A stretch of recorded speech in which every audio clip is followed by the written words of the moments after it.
Hello everyone, welcome back to my another mini blog. এটা হচ্ছে বুধবার দিনের ভিডিও। তো আমি স্নান সেরে এখন সকালের জলখাবার খেতে বসেছি। আর আজকে সকালে জলখাবার আমি খেয়েছি চিড়ের পোলাও, যেটা আমার one of my favourite food বলতে পারো তোমরা। আর এই খাওয়ার সময় কে কে গোপাল ভাঁড় দেখো এখনো বলো তো? আমি এত বড় হয়ে গেছি তাও এখনো গোপাল ভাঁড় দেখা ছাড়তে পারিনি। খাওয়ার সময় গোপাল ভাঁড় না দেখলে কিরকম যেন ইনকমপ্লিট লাগে আমার। তারপর বসে বসে ল্যাদ খাচ্ছিলাম, তাই নখগুলোতে বসে বসে নেল পালিশ লাগিয়ে নিয়েছি। দুপুরের খাওয়া দাওয়া করে রুমে চলে আসি, আর এদিকে মাথাটা আমার প্রচন্ড ধরেছে আজকে।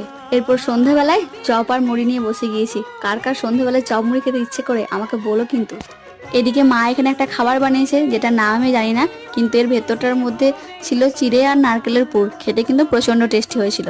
তারপর একটু সানু বাইরে গেছিল কটা জিনিস আনতে। আর এদিকে রাতের ডিনার করতে বসে গেছি। আজকে রাতের ডিনারটা পুরো স্পেশাল ডিনার, যাকে বলে একদম ভোজবাড়ির ডিনার। So that's it. আজকে মিনি ব্লগ দিয়ে এইটুকুই। দেখা হচ্ছে আবার নেক্সট মিনি ব্লগে। ততক্ষণের জন্য সকলে ভালো থাকবে। আজকে তাহলে আসি, বাই।